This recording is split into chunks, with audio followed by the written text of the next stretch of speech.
Batian mo ka? Grabe! Tapos na? Oo! 10,240. Kahit 10,224? Yes! Labot! Oh my God! Genial ako, Otis! Success! Yay! May boss pa ba si McDonald's pang iban? Yay! So follow me now! Oo, ikaw na daw ma-distribute dayon. What the?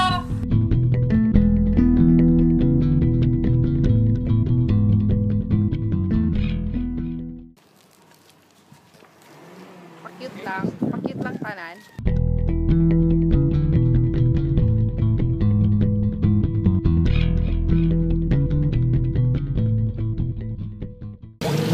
Ano ka?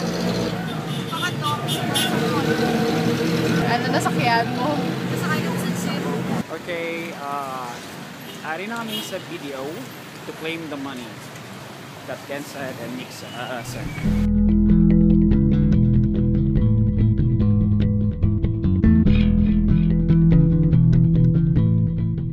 transaction is not ready to be paid.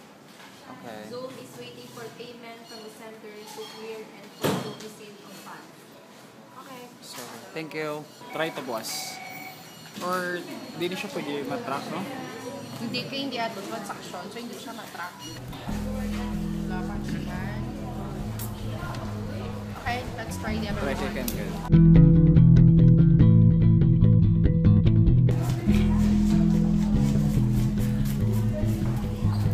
Ken, kwarta mo now. $1,000. 43,500 in peso.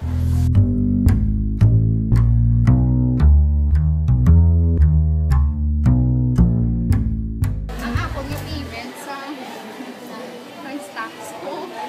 Na-delay naman, ma'am. Amo na siya tanan. Ara siya ang goods 2 days na nasa ngagin standby da ready for pick up na ni Tani. Okay, para mamatamatan. Siguro ang Carne Norte.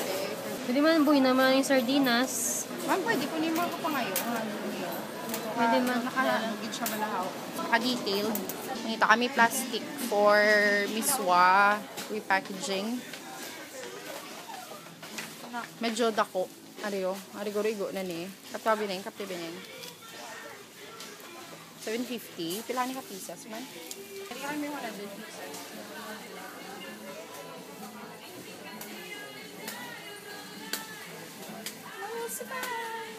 $100 pieces, tatlo ka mo na eh. Kulang eh. 300? 314, kailangan ka? Okay, para.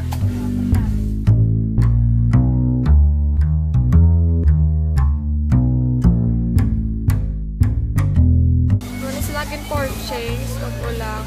Napack na nila sulod. Kidalo na naman sa balay. 18 boxes.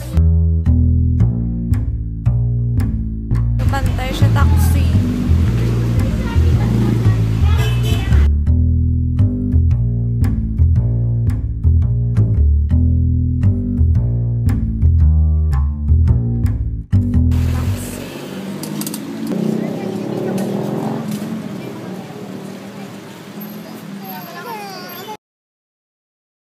Kaduwa nga taxi.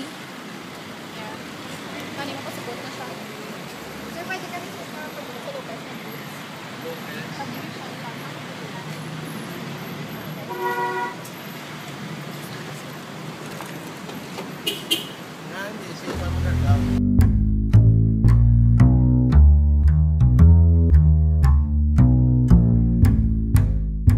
Ready to go.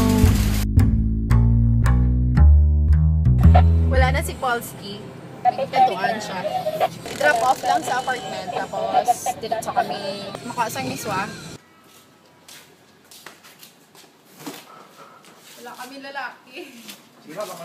Siya lang isa. Sige naman, no? Para matasig ka.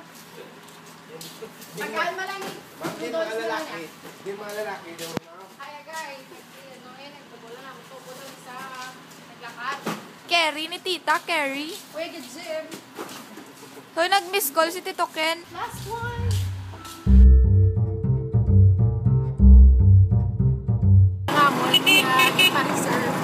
was sa Villa Market. Ay, cancel sa may. Kasi nag-deliver, kaya hindi na lang papaon. So, baka doon na lang kami subong sa, sa Chiefs. O, sa gahimugit sa miswa. Time check, 1:19 a.m. For a quick recap, sa subong nga adlaw, ang ginubra, sa hapon, mga, oras yan, mga 1 p.m. Kuha kami sa kwarta ni Ken, but supposedly, ila ni Nick, pero wala ma-clear ang kay Nick nga send nga money, so buwas pa namon liwat i-check. Sinining Jay, kag ako, nagkadto sa Iloilo Supermart Molo, nag-extend sang reservation sang iban nga goods, kag ang iban nga maiguan sa kwarta, yung purchase na lang namon para ka-start na sang repacking. Then, gidulong sa balay, kay kinanlan pa namon i-kwaon ang ginpa-reserve nga miswa sa may Villa Market. Unfortunately, pag-abot namon, ang amo niya ginpa-reserve, gin-release ang babae, kay abi niya, hindi ko na kuno pagkwaon, kay na-late na kami 1 day, kay dapat kagapon pa namon ginkwa. Wala na siya nag-expect na kwaon pa namon, kag ginasang hapon. Gin-refer niya na lang kami sa Miswa Factory Gid. So, dito na lang kami nag-purchase 19 packs sa Miswa. Then, we went back to sa apartment, kay ang Iloilo Society ma-deliver by 5 o'clock.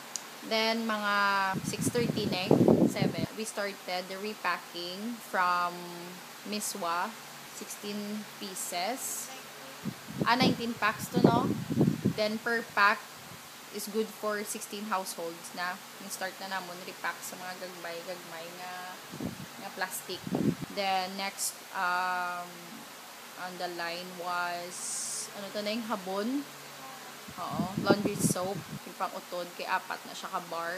So, yun pang divide siya by 2. Ang coffee, by 5.